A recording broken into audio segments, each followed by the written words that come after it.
It's 10 o'clock. This is Sky News at 10. Our top story. The turmoil in the markets, the temper of America's allies. But Donald Trump says his tariff rollout is going to plan. I think it's going very well. It was an operation. Like when a patient gets operated on, the markets are going to boom, the stock is going to boom, the country is going to boom. The Prime Minister says America's president is acting for his country and he'll do the same as the government releases a list of US goods that could be taxed.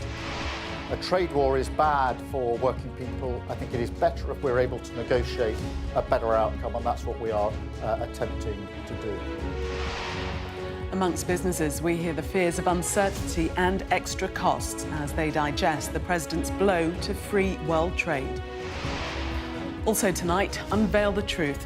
Prince Harry responds to a decision to investigate the charity he founded after allegations by its chair denied of bullying and harassment.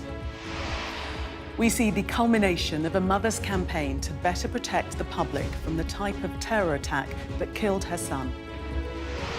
And we'll take a first look at tomorrow's front pages in our press preview from 10:30 right through to midnight.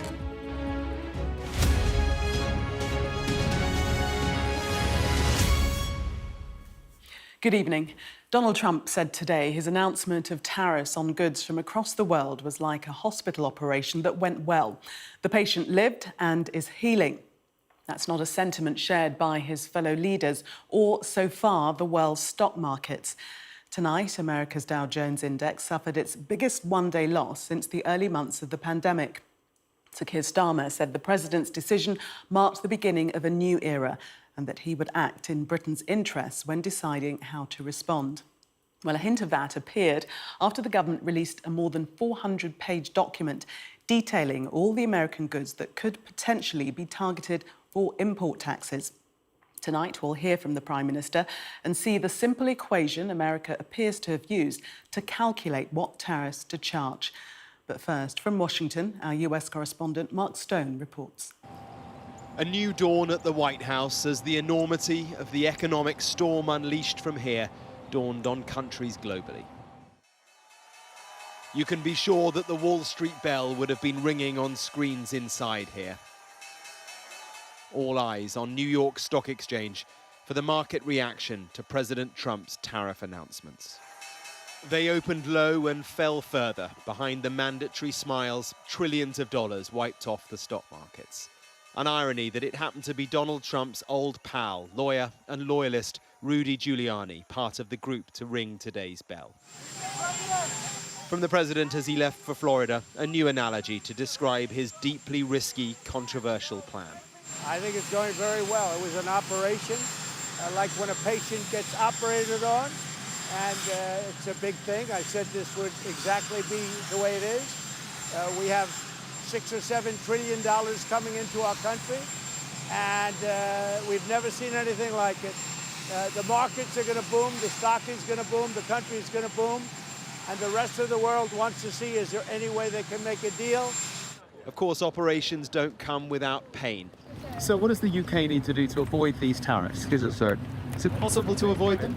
Well, I think a lot of UK companies could start building factories here. And on the airwaves, his team were bombarded with the obvious questions. In a few days, we're about to see prices go up at the grocery store. What do you say to those Americans? I don't think that's going to happen. You don't the reason think, it's going to happen, it won't happen? watch, no one can guarantee anything.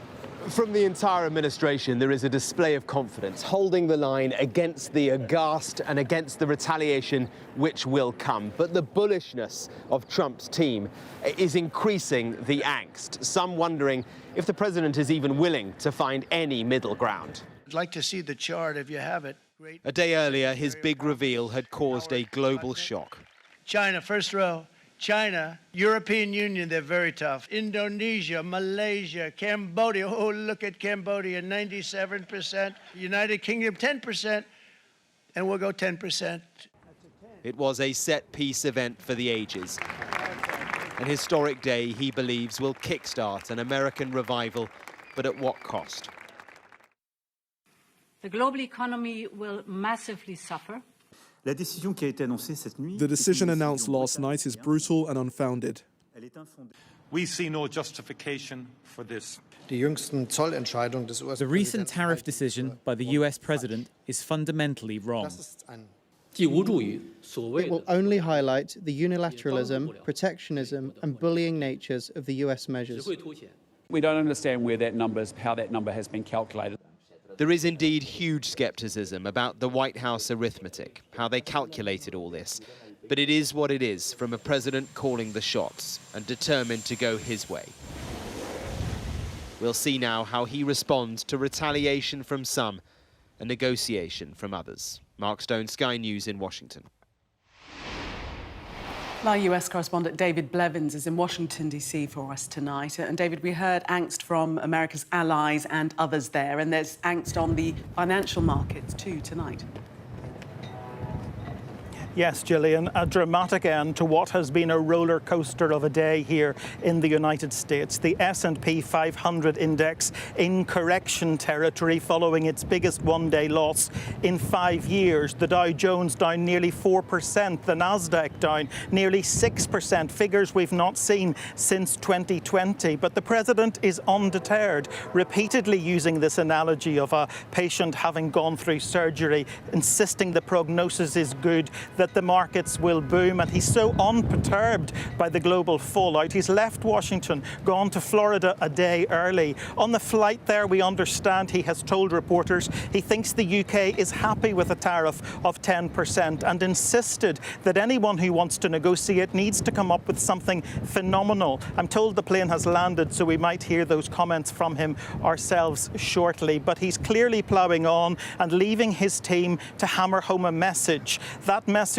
we heard it from his press secretary, Caroline Levitt, on the breakfast shows. We're hearing it from his economic advisor, Peter Navarro, on the evening shows, is a very simple three-word message: trust in Trump.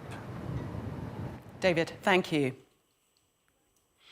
Well, Keir Starmer said today that the trade war is bad for working people. And despite coming off better than most countries, British companies will face higher barriers to exporting to the USA. They'll face a 10% tariff on all goods, which will raise to 25% on cars and car parts. And there's already a 25% tariff in place on steel and aluminium. The tariffs are lower than feared, but experts estimate it could still knock 0.5% off UK GDP growth over the next 2 years. Our political editor, Beth Rigby, reports on what the Prime Minister has had to say about it. This not just a new dawn, Britain today waking up to a new economic era of global tariffs and looming trade wars that could further flatten an already fragile economy. The PM in Downing Street convening business leaders to discuss with them what he can control the UK's emergency response. Last night, the President of the United States acted for his country, and that is his mandate. Today, I will act in Britain's interests with mine. Weighing up options, what they can all agree on is that an economic hit's on its way, and we could all feel it. From the Cabinet Room to Chesterfield, as the Prime Minister tries to shift gear from global issues to local ones. The press pack's arrived in Chesterfield and the PM is here too to kick off Labour's local election campaign. Now, what he wants to talk about is Labour's record on the NHS, but his best laid plans have been blown off course by Donald Trump and those tariffs, and how it will hit the working people that the Prime Minister's pledged to protect. Labour activists in the East Midlands cheering the PM and his change message on. But the changes happening now only serve to hurt Labour and the people the Prime Minister says he wants to help. Vote for change in your neighbourhood. Vote for change in your high street. Vote for a Labour council that will work hand in hand with a Labour government on our plan for change. Can you please explain in concrete terms for working people looking at all of this overnight, what does it mean for them? A trade war is bad for working people. I think it is better if we're able to negotiate a better outcome, and that's what we are attempting to do. There's a really important moment here that we need to understand, because over the last few months we've been talking about a new era when it comes to defence and security, and recognising that we are in a changing world going into a new era, and therefore we have to act and lead differently. We're at a similar point for trade and the economy. This is not just a short-term tactical exercise. It is the beginning of a new era. Back in Westminster, the opposition supporting Starmer's decision not to retaliate, but still taking a dig over the lack of a trade deal. I think this is where the government has been flat-footed. They've been far too slow in acting. If they'd moved more quickly, I think we could be in a much better place than we are at the moment. Communities up and down the country are going to feel the effects of Trump's tariffs. This Prime Minister already on a war footing when it comes to Ukraine, and now Trump's opened up a new economic front that will shape the course of not just his premiership, but the country too. Beth Rigby, Sky News, Chesterfield. We're going to take you now to Donald Trump's latest comments. These are the latest. Let's listen into what he's had to say. Hello, I haven't seen you in a while. $5 million. For $5 million, this could be yours. That was the first of the cards. You know what that card is? Gold card. It's the gold card. The Trump card, gold card. Who's the first buyer? Me. Who's the second? I don't know, but I'm the first buyer. It'll be out in about less than 2 weeks, probably. Pretty exciting, right? You ready for some questions? Anybody want to buy one?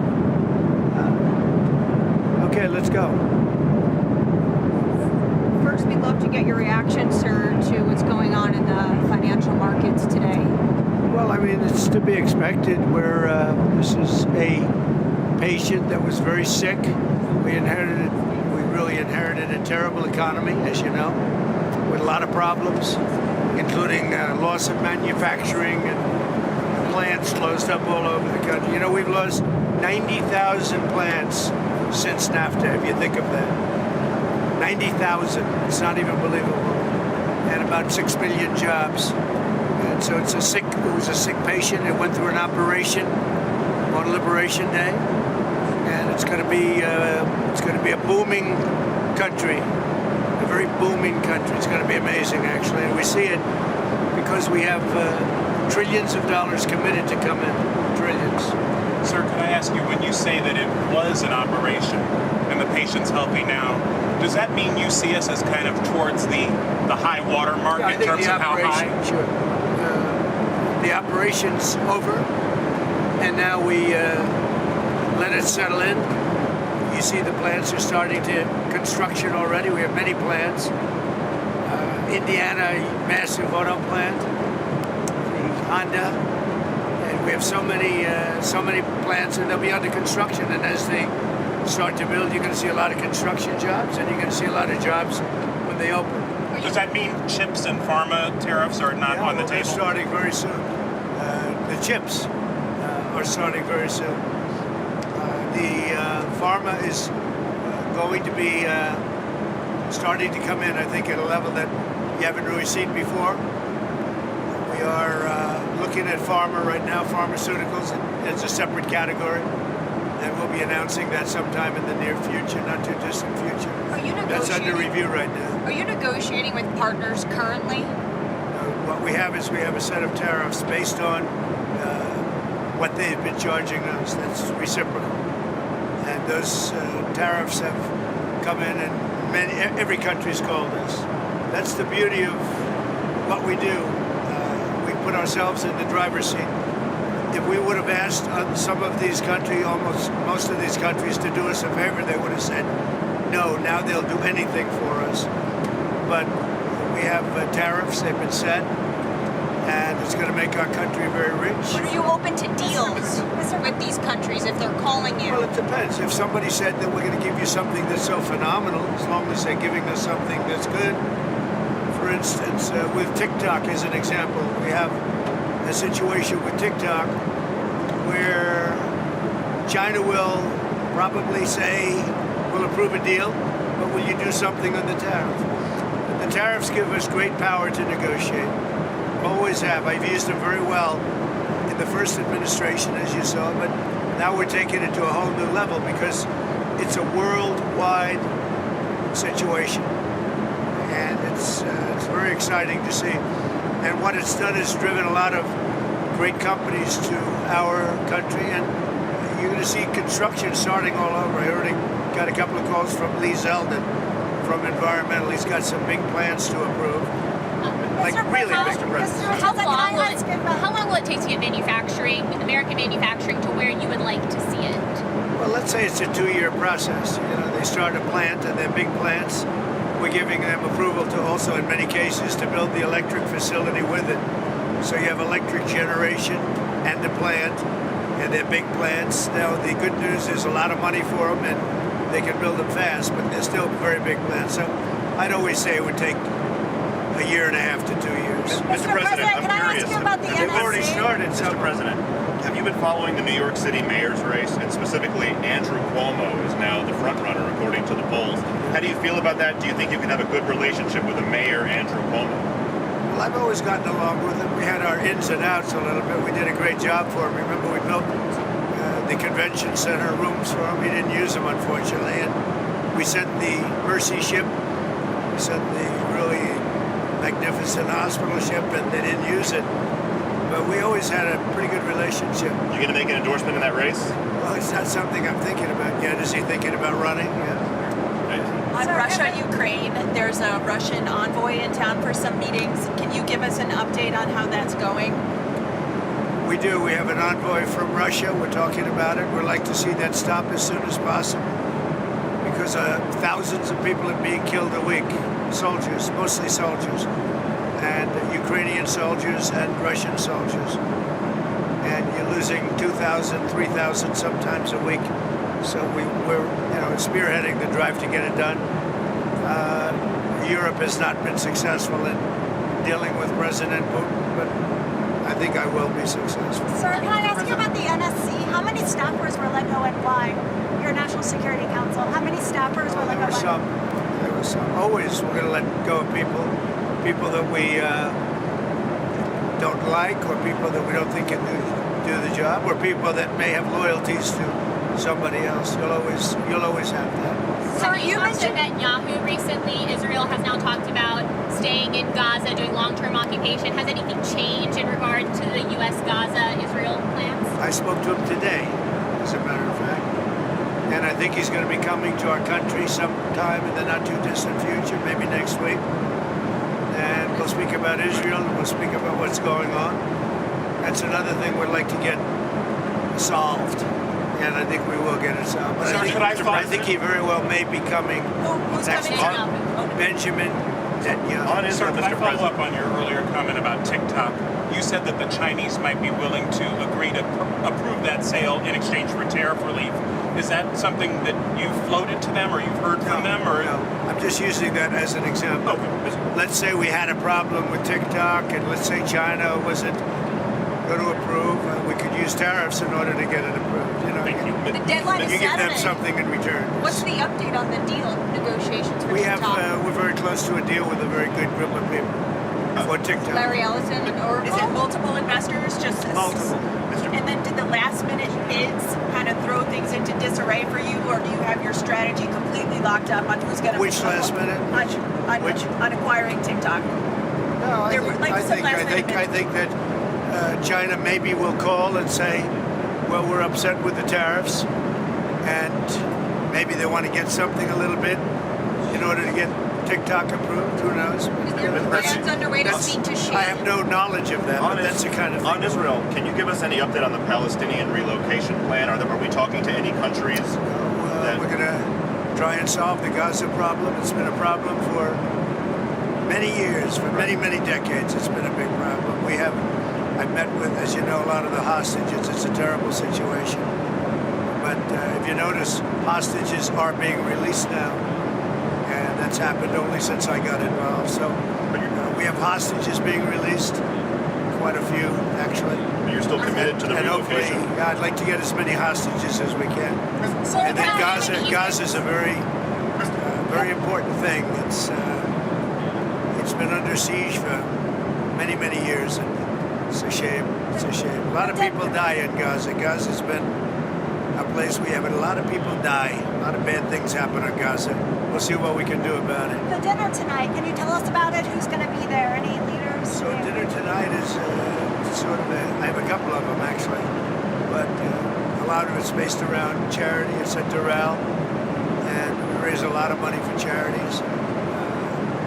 We're going to also have having one of the big professional golf tournament there live, and that'll take place over the next few days at Doral from I guess tomorrow till I think they have a pro-am right now, but I'll be speaking tonight. I think I'm making a speech to the players, great players, some of the best players in the world, and ultimately, hopefully, the two tours are going to merge. That would be good. I'm involved in that too, but hopefully, we're going to get the two tours to merge. You have the PGA Tour, you have the LIV Tour, and I think having them merge would be a great thing.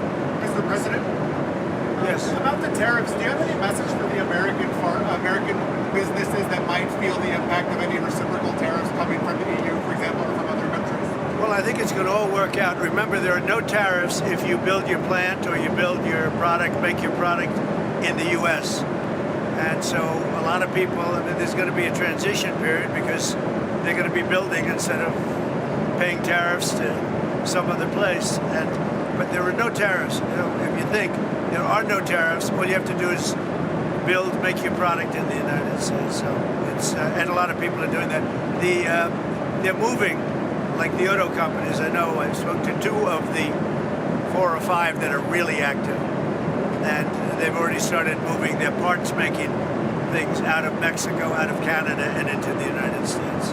Sir, do you have a sense of how long Elon Musk's mission will last and when he will depart? Well, Elon is fantastic, and I think it's, he's a patriot, and I think it's a shame what they're doing with his car company, and a great car. It's a great car, great product, and it tells you what a patriot he is. He's amazing. No, I mean, as long as he'd like, I like smart people, and he's a smart person. I also like him personally. When he endorsed me, that's when I really got to know him. I knew him a little bit before that, but not much, and then he endorsed me. And it was a very strong, embracing endorsement, as we all know. And I would say Elon will stay for a certain period of time, and then he's going to want to get back to his businesses full time. But he's done a fantastic job. We found hundreds of, think of it, just hundreds of, we found millions of dollars of fraud and abuse and waste. And they're still going, I mean, they're going strong. They found something today that's horrible. It's horrible. So what they found, well, you'll find out very soon. What they found is incredible. And I give him a lot of credit. He's got some very smart people with him. Do you think he can finish? They're working very closely with our secretaries and the people that are the heads of. Do you think you would appoint him to another position once his 130 days? Well, I think Elon's great, but he also has a company to run, or a number of companies to run. You know, that he can do this, that he can find the time. He loves the country. That's why he does it. But we're in no rush. But there'll be a point at which time Elon's going to have to leave. So he hasn't given you a date, a specific date? I would think a few months. Even when Elon leaves and goes back to being CEO, will Doge stick around in some kind of capacity? Yeah, it'll still Doge itself. Yeah. At some point, just so you understand, I don't want to get it wrong. I want Elon to stay as long as possible. Number one, I like him. Number two, he's doing a great job. Number three, he is a patriot. That's why he's doing this. And he's, it's very costly for him. But, so I want him to stay as long as possible. But there'll be a point where he's going to have to leave. And when he does, the secretaries will take totally over. And Doge will stay active. We have a lot of smart people. A lot of those people, I believe, are going to go into the agencies. And they'll work on it from the inside. You mentioned auto companies that you've been speaking with. Have you spoken to any executives today? Yeah. Who? I don't want to say who, but I speak to a lot of the auto executives. But we have much more than autos. We have chips coming in. We have steel coming in. Do they call the steel factories. exemptions? The steel factories are opening up and expanding at levels that people have not seen. Also, tell us a little bit about your meeting with Laura Loomer and Mike Waltz today and how that came about? So Laura Loomer is a very good patriot. She is a very strong person. And I saw her yesterday for a little while. She makes recommendations of things and people. And sometimes I listen to those recommendations like I do with everybody. I listen to everybody and then I make a decision. But I saw her yesterday. She was at the ceremony. And she'll always have something to say, usually very constructive. What did she recommend? She recommended certain people for jobs. Adding to the administration, not adding. Who did she not recommend? firing? Well, she'll recommend that too. But yesterday she recommended some people for jobs. Did she have anything to do with the NSC aides who were ousted? No, not at all. Do you know how many, sir? Do you know how many from the NSC? Not many. Was it 5, a dozen? I really don't know. Who does Loomer want? There were a couple that I know. Who did Laura recommend hiring? Well, I don't want to say that, but she's recommended some good people over the years. She's been in the party a long time. She's done a good job. Do you trust your national security staff is doing what you want them to do? Sure. We've done very well. We've had big success with the Houthis, as you probably know. Nobody's been able to do it like us. And they were shooting the boats out of the water. They were sinking ships. That's what they want to do. They're getting a big charge out of sinking ships. And unfortunately, they're associated with Iran very closely. So they have to stop that. But we've hit them very hard, and we've been hitting them very hard. Sir, did you talk to Congresswoman Luna about her resolution to end maternity? The Congresswoman about her resolution to allow proxy voting for new mothers? Did you speak to them? I did, and I would say this. I guess there's two sides to it, right? It's a little controversial. I don't know why it's controversial. I think she's great. Anna. Do you support her movement to have proxy voting? I think that, and I'm going to let the speaker make the decision, but I like the idea of being able to, if you're having a baby, I think you should be able to call in and vote. I'm in favor of that, but I understand some people aren't. I'm not involved in the issue, but I did. I spoke to Anna yesterday. She and some people feel strongly about it, and I would agree with them, yeah. Sir, you mentioned Iran. They have come out and said if they're going to sit down with the U.S., they want to use an intermediary. And I believe the U.S. wanted direct talks. Would you still be willing to talk to them by an intermediary? I think it's better if we have direct talks. I think it goes faster and you understand the other side a lot better than if you go through intermediaries. They wanted to use intermediaries. I don't think that's necessarily true anymore. I think they're concerned. I think they feel vulnerable, and I don't want them to feel that way.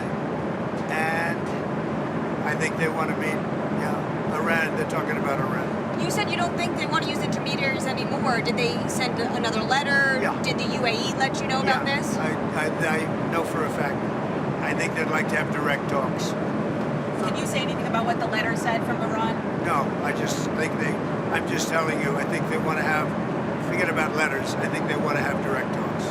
When could that happen? On Pete Hegseth and this IG investigation, do you want to weigh in on that? What is it? There's an IG investigation into the Secretary of Defense's use of the Signal app. Oh, is that, you're bringing that up again? Don't bring that up again. Your editors probably. That's such a wasted story. So what else? Chinese farmland. Do you have some plans for Chinese ownership of farmland in the U.S.? We look at that all the time. And look, I have a very good relationship with China and with the president, who I have a lot of respect for, President Xi. So, we look at that all the time. Yes. Farmland, it's been an issue for years. People have talked about it for years. But I have a lot of respect for China, and I have a lot of respect for President Xi. When's the last time you talked to President Xi? I speak to him. Doesn't matter when, but I speak to him.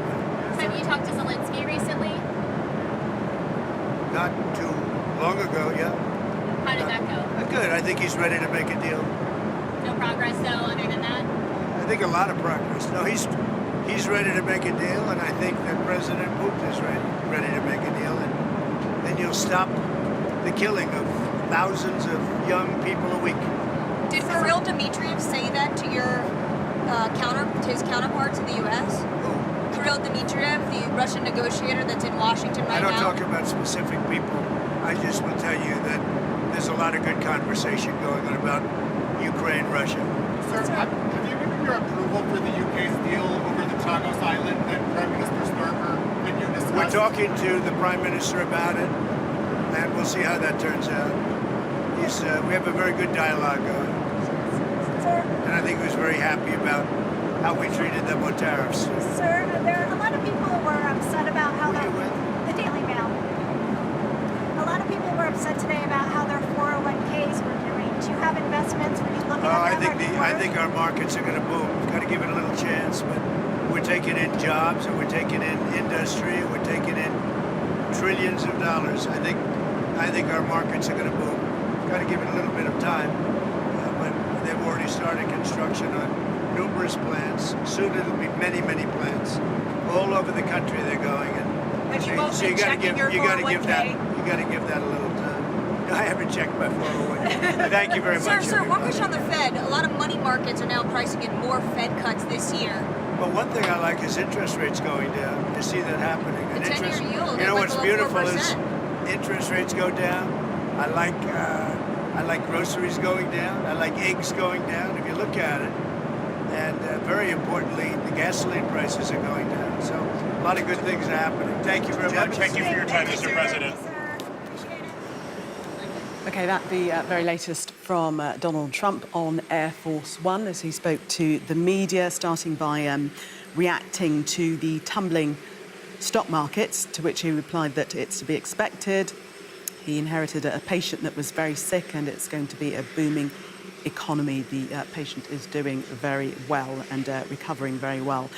He spoke about lots of plants being under construction, the situation with TikTok, that China could probably approve a deal. The tariffs give us a great power, and a China deal could be in the offing in exchange for a TikTok sale. He said it's all going to work out. People should build their products in the US. There will be a transition period, though, he said, because they'll be building instead of paying tariffs.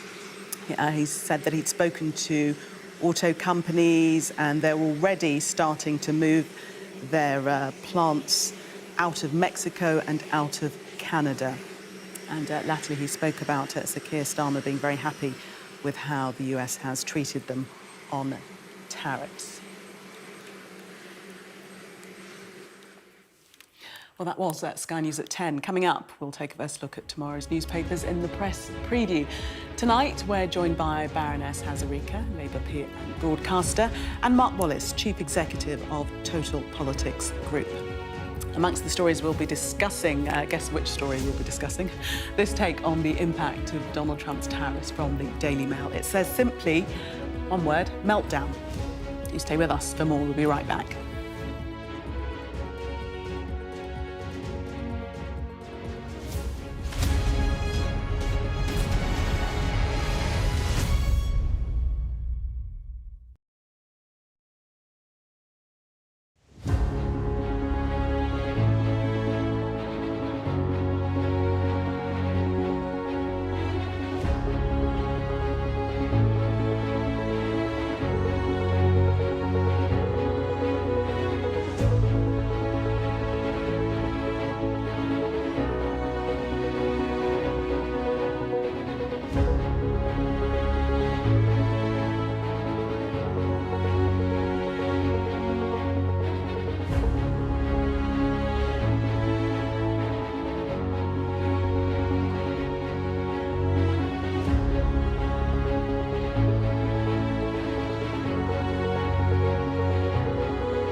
We are under Israeli military restrictions in terms of some of the things that we can film, but it's important to be in there. What a slow drive for the president as he approaches his golf club. 4 more years! Free wherever you get your news. I'm Mark Stone and I'm Sky's correspondent based here in Washington, D.C.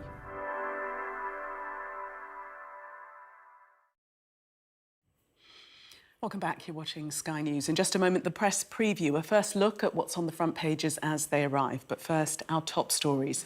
President Trump has tonight defended his decision to impose new tariffs, saying America is going to boom. He was speaking after the country's Dow Jones stock market index fell by its greatest amount since the early months of the pandemic. Tonight, the president has said the UK is happy with the tariffs applied against it. Sir Keir Starmer said he would represent his country's views.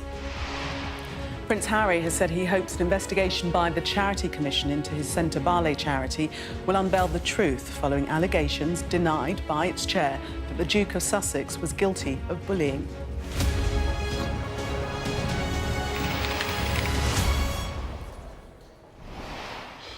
You are watching the press preview, a first look at what's on the front pages as they arrive. It's time to see what's making the headlines with Labour peer and broadcaster Baroness Hazarika and Mark Wallace, Chief Executive of Total Politics Group. They'll be with us from now until just before midnight. So let's see what's on some of those front pages for you now. On the front of the Financial Times, the world reels from Trump trade shock.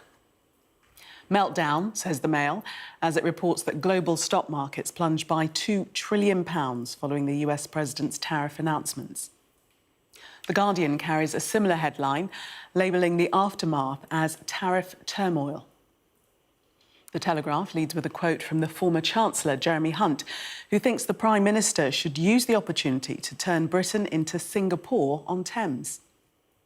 The Eye reports the UK is considering retaliatory tariffs on electric cars, alcohol and clothes, saying Britain threatens America with new Tesla tax as stock markets tumble.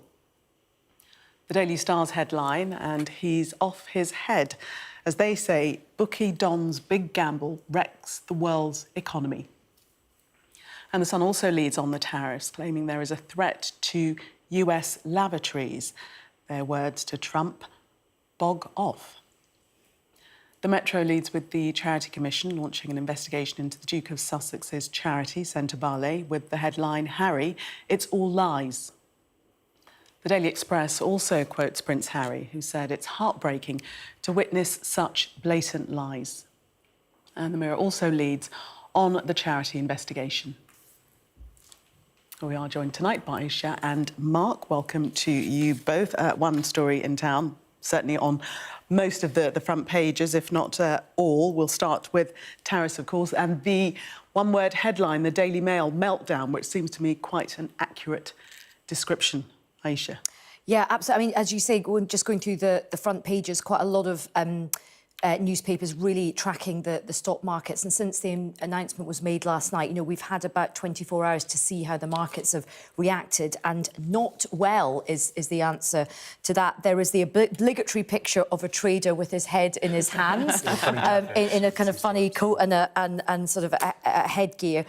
But look, there's real consternation in, I think, every developed economy across the world from last night through today about the effect on their economy. You know, it's just incredible that this modern-day orthodoxy that we would try and take down barriers to trade, you know, all of that has just sort of gone overnight. And people are really worried that this is going to have a profound effect on the stock markets, on people's economy, on business. We're going to come on to discuss some of the businesses that could be really affected here in the UK. But this is, I thought JP Morgan did an analysis saying these tariffs are the equivalent of a massive tax hike for ordinary people in America. And that will probably be the same for consumers all over the world. I mean, in economic terms, this is madness. And that's the really crucial thing to remember, that when you hear the president, and indeed quite a lot of the coverage, talk about putting tariffs on these companies or on those things or in this country, these tariffs are paid by American businesses and American consumers. It's a decision to say, the ingredients, the products, the components that you choose to buy will now cost you more. And that is where people so often misunderstand exactly what a tariff is. This is about extracting money from the American economy and in so doing, making the cost of living higher. So the damage done by that will be huge domestically in the US as well as elsewhere. And I think when you look at the markets being down, yes, the FTSE's down, the DAX is down, the Nikkei's down, you would expect all of those things. What's really interesting is the dollar's also gone down. Interestingly, there are also signs of even companies like Ford, who you might imagine would be up on the back of this, their share price suffered as a result. And that is a sign that there is a well-developed understanding in the market, if not in the White House, about how the economy works. But Baisha also was going to talk about the American public who do seem to understand exactly how tariffs work. We were speaking to David Bevins, our US correspondent, before, and the polls are suggesting that I think 65% of them are against the tariffs and they realise that they're going to pay for it. And I think there's a real arrogance from the new administration who are sort of, in their answers to questions, acknowledging that prices are going to go up, but sort of indicating that the public are just going to have to suck it up. You know, J.D. Vance was out saying, look, wages are going to rise slightly. That will help people counter the effect of inflation. But whatever your political stripe, everybody knows that, you know, if you are in the seat of government, inflation is your enemy. The idea that you would say, look, we're just going to price in a bit of inflation, particularly, you know, on the right of politics, to say that everyone should just suck up some inflation is just mad. And I think for consumers in America, consumers all around the world, Mark and I were just talking about this earlier, it just feels that the screw has not stopped turning for ordinary people for over 10 years now, particularly in Britain. You know, you've had austerity, you've had Brexit, we had COVID, we had the mini budget from Liz Truss, we had the UK, the Ukraine invasion, the inflation crisis. And the tragedy about this is going to have huge repercussions across the world. This is going to make businesses worse off. It's going to jeopardise jobs. It's going to hurt wages. It's going to hurt everyday people in their pockets. And this is man-made. This is not some kind of accident. This isn't some kind of act of God. This is a decision by a man in America. The Sun, take us to that paper, Mark, which is hinting at the possible fight back from the UK, potentially. I mean, one of the things they've listed up the 8,000 possible products, but one of the things listed, toilet seats. Yes, and this is why things get called a trade war, because you can have two sides involved in them. And I think this is hugely dangerous for our country as well as other countries, which, you know, the EU is considering this, as are others. The instinct to say, you've put tariffs on, we're going to put tariffs on too, and you have an escalation of this situation. I think the government hasn't announced it's going to do that. There's talk, I think, on the front of the eye of the Tesla tax as one way of phrasing that too, if not just on toilet seats. They've opened a discussion with business to ask what kind of retaliatory action business might be open to. I think there's a real danger that everybody buys into this fundamental economic misunderstanding and decides that if you do tariffs, we're going to do tariffs as well. Actually, buying and selling benefits the buyer and the seller. That's how the market economy works. That's a great wonder of what's been achieved. It's where Trump is very mistaken to think, well, if we're, you know, to start looking at trade deficits as inherently being a bad sign. I think the economist Joan Robinson said many years ago very, very aptly about this. Just because another country chooses to fill its own harbour with rocks doesn't mean you should decide to fill yours with rocks in return. That doesn't make any sense. You wouldn't be damaging the United States directly or gaining anything yourself. You'd be saying, you're stupidly taxing your own consumers and businesses. We're going to stupidly tax on. So I really hope this doesn't happen.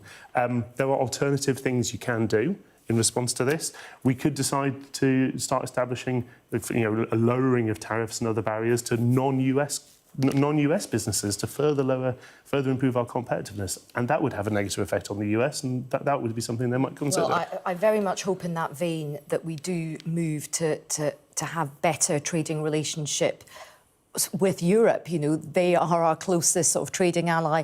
They're on our doorstep. I think that will also put pressure in terms of let's open, you know, better trading relations with them. The other thing which is really unique to Britain is in a post-Brexit world is Northern Ireland, because they're going to be in a very, very interesting position where there's 10% tariffs on Britain, 20% tariffs on EU products, and that's going to make the situation in Northern Ireland, again, is really quite difficult. Yeah, following the Windsor Agreement, that's a complication. In terms of restraint from the UK, let's look at the Daily Telegraph, because that's exactly what Jeremy Hunt, the erstwhile Chancellor, is proposing, that the UK should follow a Singapore model and go for, free economy. Mark? Well, full disclosure, I would be in favour of this anyway. But the fact is that I think, as I just said, it would be much more productive for us to choose to do things which we think are going to make our economy stronger and more competitive, particularly in the face of these increased headwinds. Like Aisha said, this is a man-made economic disaster. It's a storm that's coming our way, and we have to decide, even more than we did already, which was already urgent, how we can make our economy more competitive in a very important way. There's been a lot of discussion. The fact is that 10% tariffs on this country is a very bad thing. We are fortunate that we are not facing 20% tariffs on this country, but 10% is still bad and it's still going to hurt. And we need to look at all the options in terms of what we can do to make our economy more competitive. And when you think about, we've just had a pretty difficult spring statement, a lot of difficult welfare cuts coming down the track. The Chancellor does not have much headroom. We're looking ahead to the budget in autumn, where there's the prospect of maybe more tax increases or more spending cuts. I mean, a hit to the economy of, even if it's 0.5% of GDP is absolutely massive. That is going to have a huge, huge effect here in the United Kingdom. I mean, look, there is the only thing that I think people are sort of clinging on to is sometimes with Trump, he will start with a figure and start in a position which is an opening gambit. And sometimes, he might move back from that. So I think the government is right to not kind of rush out with a hot-headed statement right now. I think the government is right to kind of keep a cool head. I think this consultation with business organisations is going to be really important to get a sense of business, what they would like to see. And, this Jeremy Hunt idea, fine, that can feed into that consultation, but all ideas should come in through a consultation. There should be a calm period of reflection, because what we don't need, we've got one hot head in the White House. We don't need Britain from Downing Street to start kind of, acting in a rash or irrational way. Aisha and Mark, thank you very much for the moment. We are going to take a break. Coming up, Prince Harry says it's all lies as the Charity Commission launches an investigation into his charity Centre Barley after allegations of bullying and harassment. Stay with us.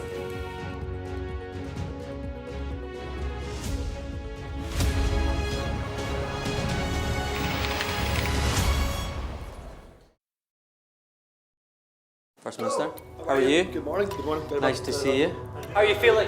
Looking forward to getting into the parliamentary chamber. Are you any further forward to making a decision? No, it's an important day today. All of the claims were in line with my parliamentary duties, so I'm making that clear to you, Conor. He was a Scot through and through. He was a very good politician. Alex Salmond was controversial, he was a disruptor, but above all, he was respected. Will you resign if you lose this week?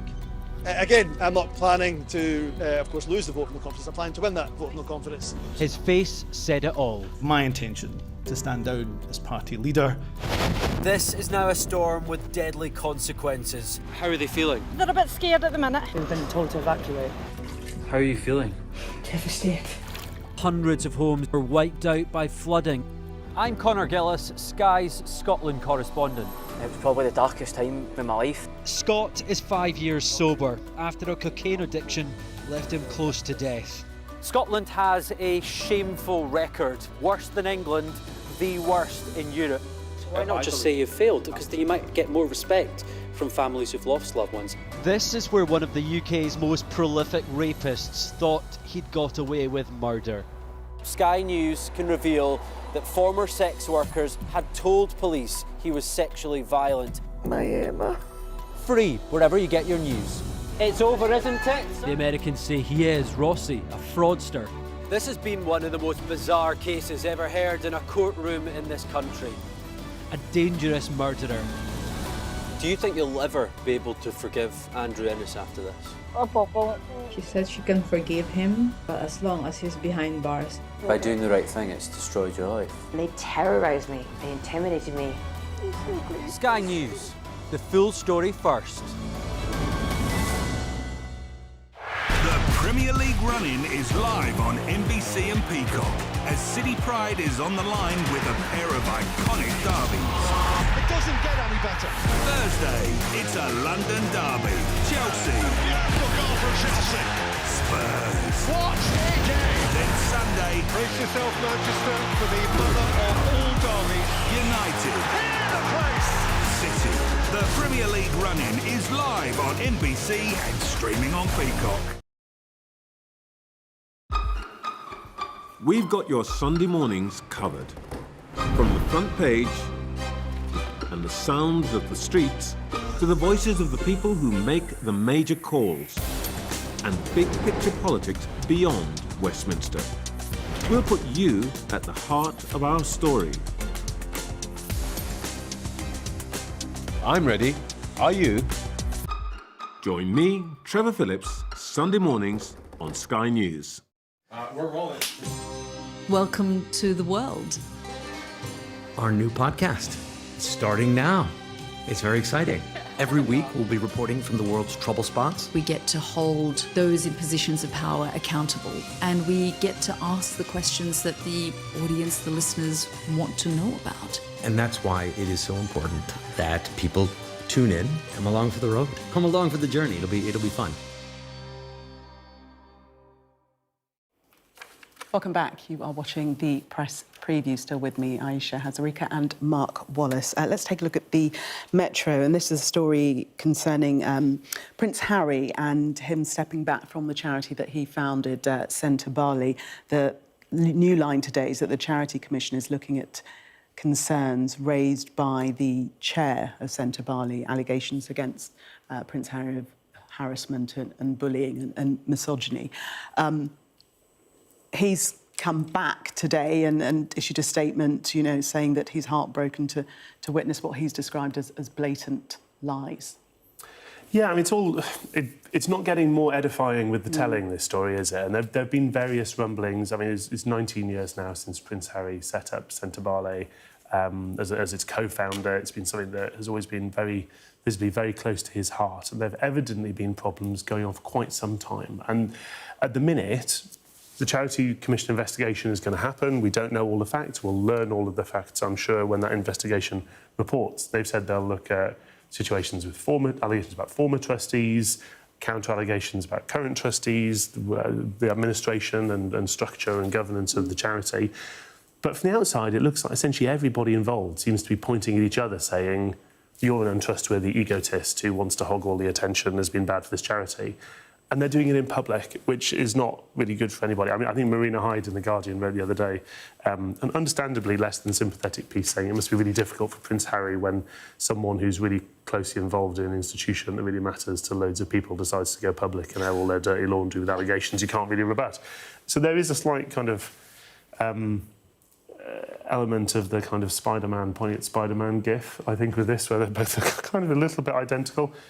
Let's hope we find out what on earth's happened. I mean, there's more dirty laundry aired on this inside the Metro today, and it just seems to be getting worse. But both the chair and Prince Harry are looking forward to the commission and think that the truth will be unveiled. Yes, I mean, that seems to be the line, doesn't it? Which is this, robust probe will unveil the truth. You know, a bit of sunlight being the best disinfectant. Recollections may vary. Yeah, absolutely. Yeah.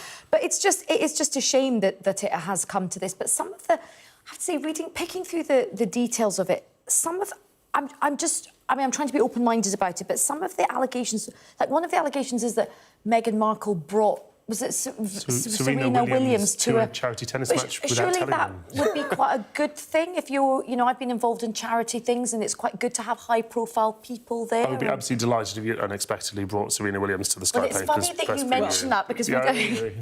The Commission will look into all of exactly. these but questions. It's a shame that it has come to this because it's a charity that did good work. Thank you both. Let's have a look at the weather now. A bright start and always a warm welcome. The weather, sponsored by Qatar Airways.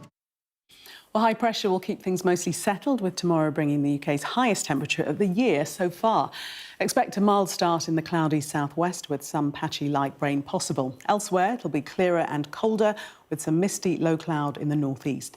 Any early rain over Wales and southwest England will soon fade through the morning. A bright start and always a warm welcome. Qatar Airways sponsors the weather.